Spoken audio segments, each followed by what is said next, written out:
So far, we've been doing pretty good. They're going to do it in just under an hour. Echo Fox, 3 wins in a row. The more games we win, the less pressure we will feel. Echo Fox making quick work of every team in front of them. 4 in a row. Echo Fox are now looking like one of these teams to threaten the top half of the standings. We have to look at the wins too and be like, okay, the first win was against TIP, but they used a lot of subs.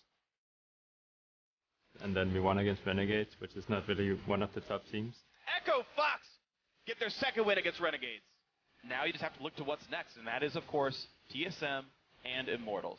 Well, right now, it doesn't really matter how good you are. All that matters right now is how well you play with your team. And if you know how to play well with your team, well, then you're gonna win some games.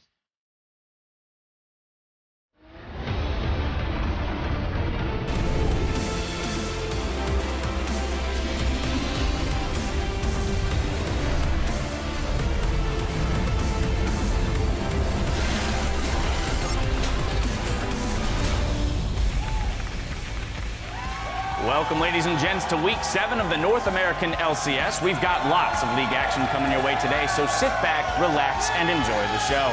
Now, we've got some fans from the Boys and Girls Club out in the audience today, and they are pumped to cheer on their favorite teams, and we're pumped to have them here with us. You're seeing Team Impulse arriving just a short time ago. They'll be looking to pull themselves up into a tie with Liquid, who you see here led by Piglet. Now, with just 3 weeks left in the regular season, every match is becoming increasingly important. Thank you for tuning in today. I'm James Dash Patterson, and joining me on the analyst desk this afternoon is my resident hair wrangler, Aiden's Irene Moon, and official LCS clown, David Phreak Turley. What? You got a little... Oh, do I have a little something? Yeah. Okay. Yeah. I got it. Thank you. And nice Thank you very much. I don't need to be a clown, Dash, okay? I'm a serious analyst. This is an important show for me, okay? Wow. All right. Wow. Well, now I'm going to look for you to prove it today. Yeah, all right? okay. All right, bring your A game, Phreak. Actually, I'll give you a challenge here. Today is the 20th anniversary of the release of Pokemon, the original one. Mm-hmm. Join me in making as many puns in Pokemon as possible. No, this is a serious broadcast where we talk about sports and official things. You passed the test, Phreak. You are now an official serious analyst. Well, congratulations. I'm going to do it, so... Phreak, you're still going to do it? Yeah, free up your schedule. There it is. All right, number one. We should put a counter up on the screen. Anyway, before we dive into our discussion, let's see how the teams are stacked up. In first place and still undefeated after 6 weeks of competition, it's Immortals. Counterlogic Gaming and Cloud9 are tied for second, while TSM has dropped down to 4th. Energy Esports has sole possession of 5th place, but hot on their heels are Liquid and Echo Fox, who are tied for 6th. Team Impulse and Dignitas are tied for 8th, with Renegades rounding out the league. All that could change today, though, after our matchups. Up first is Team Impulse and Liquid, followed by Echo Fox versus TSM. In our third game, Immortals will go up against Counterlogic Gaming. That's a big one. And to close out the day, we'll see if Energy Esports fight against Renegades before Cloud9 take on Team Dignitas. Finally, our match of the week will be hitting your screens tomorrow when Cloud9 goes head-to-head with Counterlogic Gaming. That battle for second should be an exciting one, to say the least.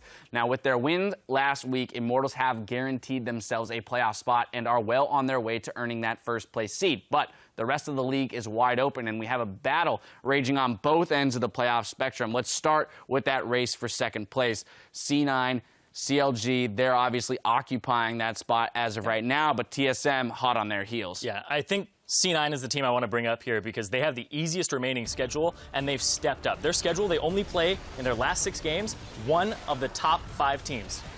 Other 5 games are all the bottom 5 teams, 6 through 10. So their schedule, I expect them to get second place, especially with the way they've been trending.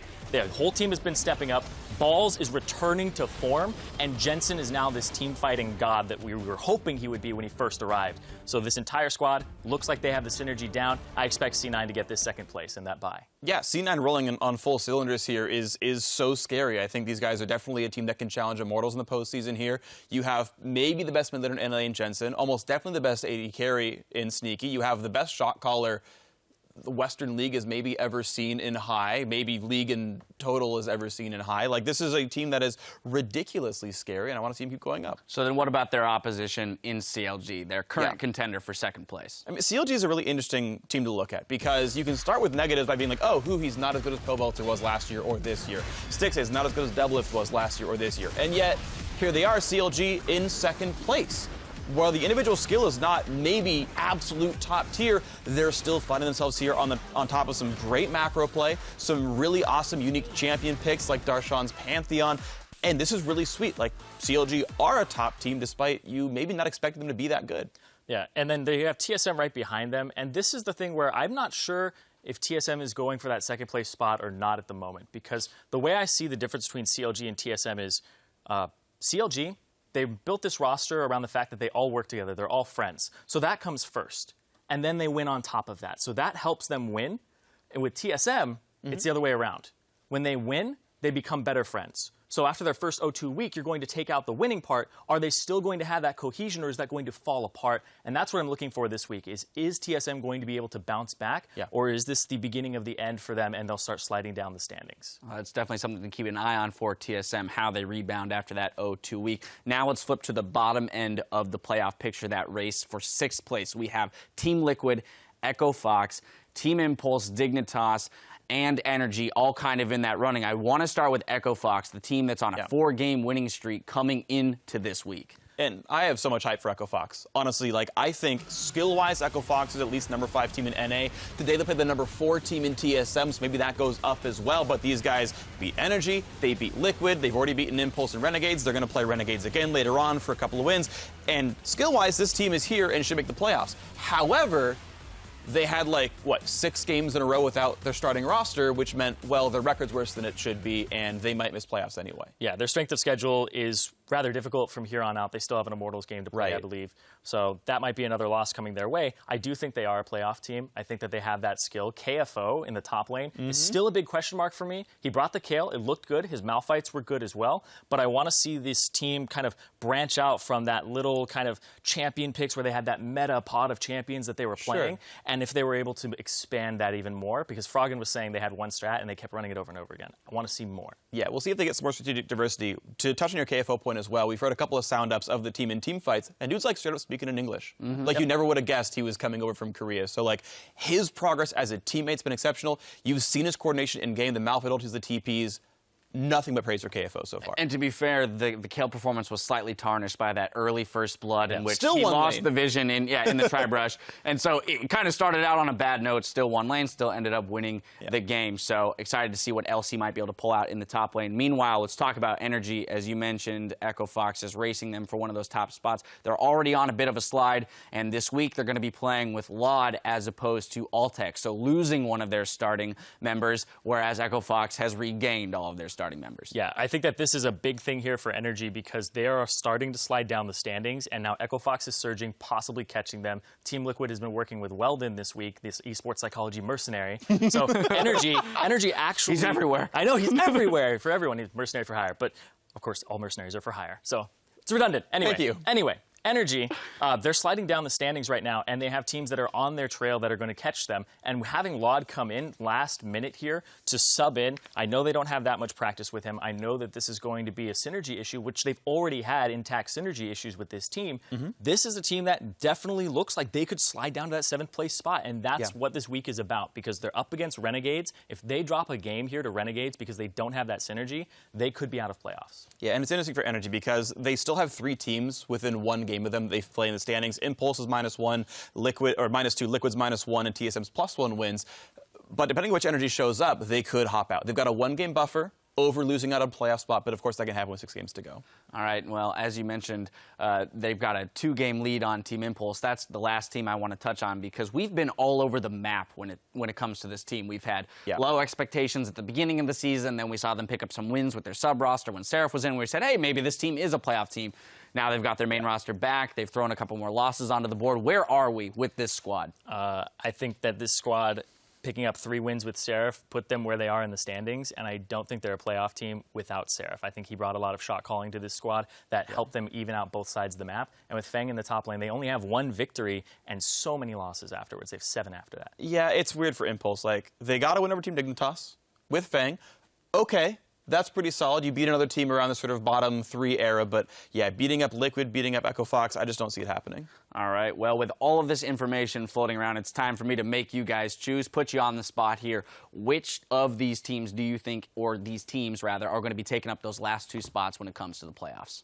I'm saying Echo Fox and Team Liquid. Okay. I think Echo Fox are surging, Energy are going to start falling down, and then I think that also Team Liquid, they are not performing the way that they should be. I think that the esports psychologist Weldon is working with them, and he might be able to unlock them because attitude problems and that in-game kind of passive-aggressive stuff and mental blocks of not taking those plays is what was holding them back. So I want to see if they're unleashed this week. I want to see if they come out with aggressive plays because Team Liquid, I thought they were going to be in that top half of the standings, right. And I still believe that based off of what I've seen from them outside of the LCS. Same page or different page? Slightly different page here. So I think Energy will stay in. That one-game buffer, they've got impact in GBM. This team is good. They're going to stay in.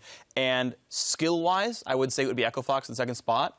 Problem is, I think Liquid has more chances of pulling up 1 or 2 upsets in here because their schedule is easier.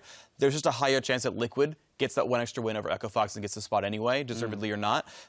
Maybe they improve and they do deserve it, but from what I've seen so far, I think it's Liquid because of schedule. I would have said Echo Fox based on skill, but they don't have the schedule for it. Yeah, that's unfortunate. They didn't have quite the time, but we'll see. Yep. There's never a shortage of opinions here on the desk. We want to extend the conversation to you guys at home. Let us know your thoughts with our social media question of the day. Which team will secure the last playoff spot and why? Tweet us at LOL Esports, and we'll read some of your responses later in the show. But of course, a playoff spot itself isn't the end of the line. Our teams are also fighting for a chance at glory, championship points, and the title of 2016 NA LCS Spring Champion. All that action will take place on April 16th and 17th at the Mandalay Bay Event Center in Las Vegas. Tickets are available now at lolesports.com, so go check it out. But now it's time to get started with Game 1, so we're going to send it over to the caster desk.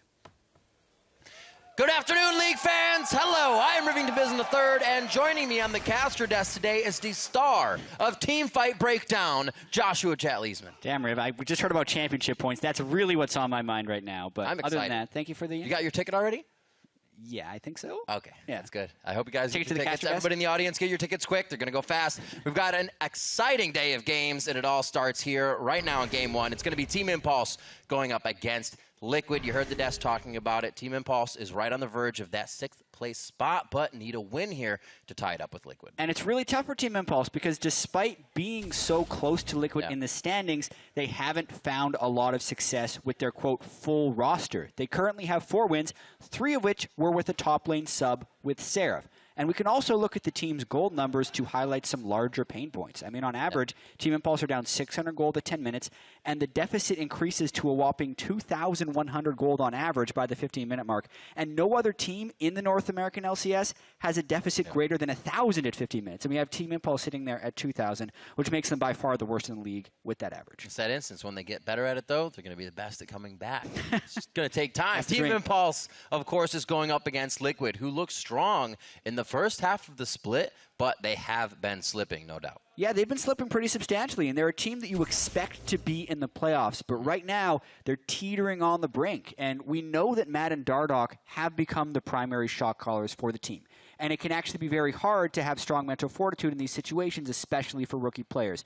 But we do have to note that they have brought in Weldon, a sports psychologist who has worked with TSM, COG, and Fnatic in the past to add additional support to the team as they try and actually keep their playoff position, which previously they thought they were going to get fairly easily. It's nice to have support from all angles and nothing's kind of hanging down. It really pushes all the mentality and those wins forward. We'll see if it plays out on the field as well. Let's check out the starting lineups. On the blue side, it is Team Impulse. That's Fang in the top lane, Proxen in the jungle, Pyrian in mid, Mash at AD carry with Gate at support, and Coach Jason. Yeah, and on the red side here, looking to pick up a win is Team Liquid. We have Lorlo in the top lane, Dardoch trying to redeem himself in the jungle, Phoenix in the mid lane, Piglet as AD carry, Matt as a support with Loco Doco as the coach. I was always a big proponent of kind of visualizing in sports. We'll see if it really can pan out for the teams. It being so young, you always think it's just a game. It's just a game. However, heading into this game, we do have to notice and talk about Karma being disabled for competitive play. It is currently a competitively impacting bug in her kit. So